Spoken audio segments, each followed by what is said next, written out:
Therefore we were buried with him through baptism into death, that just as Messiah was raised from the dead by the glory of the Father, even so we also should walk in newness of life.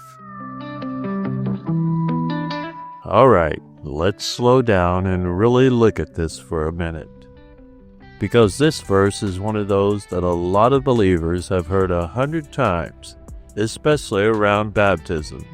But we don't always stop and feel the weight of what Paul is actually saying. He says we were buried with him, not inspired by him, not just taught by him. Buried with him. That's strong language. That's final language. That's the language of an ending. Here's the thing about burial. You don't bury something that's still alive. Well, hopefully not. You bury something that's finished. But Paul is saying that when you come to the Messiah, something in you dies. The old self, the old identity, the old way of living where sin was your master. And baptism is this public picture of that reality. You go under the water like you're going into the grave, and you come back up like you're walking out of a tomb.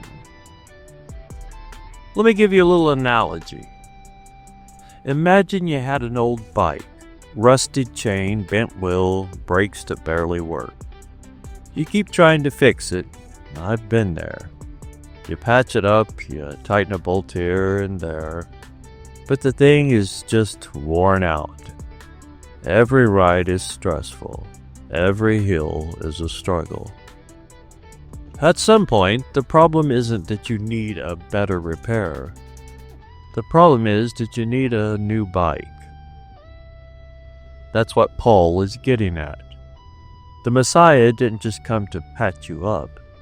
He didn't come just to improve your habits. He came to give you a completely new life. And this is where a lot of believers get stuck. We intellectually believe we're forgiven, but we still live like the old self is in charge. We keep going back to the same fears, the same shame, the same patterns, like nothing really changed. But Paul says something did change. You were buried. That old identity is not your master anymore. Now here's the second half of that verse. It says, just as Messiah was raised from the dead, even so we also should walk in newness of life. Notice the word walk.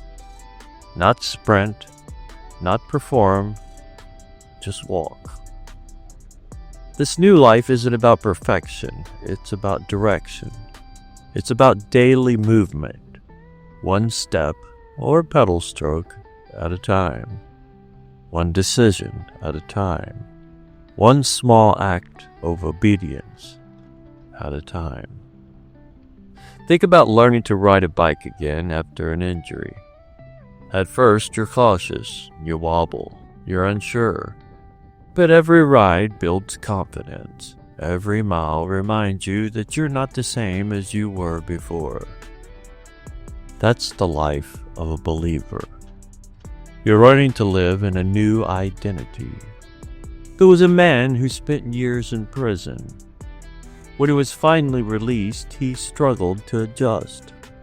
Even though the doors were open, he kept acting like he was still locked up. I have a cousin like this. He would wake up early out of habit. He would ask permission for simple things. He lived like a prisoner long after he was free. One day, a counselor told him, "You don't have to live like that anymore. The door's open. You're free. But you have to learn how to live free." That's what Paul's telling us. So what does this mean for us as believers? First, it means your past does not define your future. The person you were before the Messiah is not the person you are now. That old life has been buried. You don't have to carry its shame like a backpack everywhere you go. Second, it means growth is a process. Walking in newness of life takes time. You will stumble. You will wobble. But every step towards obedience is proof that something real has changed inside you. And third, it means you have power you didn't have before.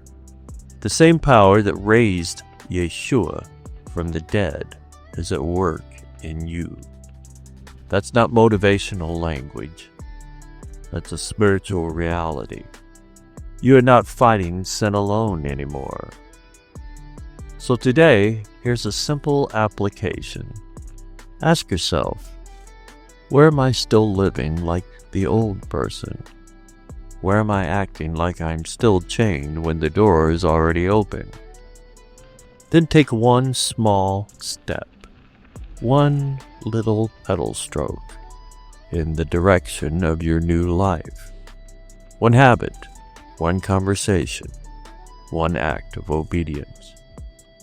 Because you weren't just forgiven, you were raised. And the road in front of you isn't about surviving the past. It's about learning how to ride forward in the new life God has already given you. Until next time, Abba willing. Shalom, shalom.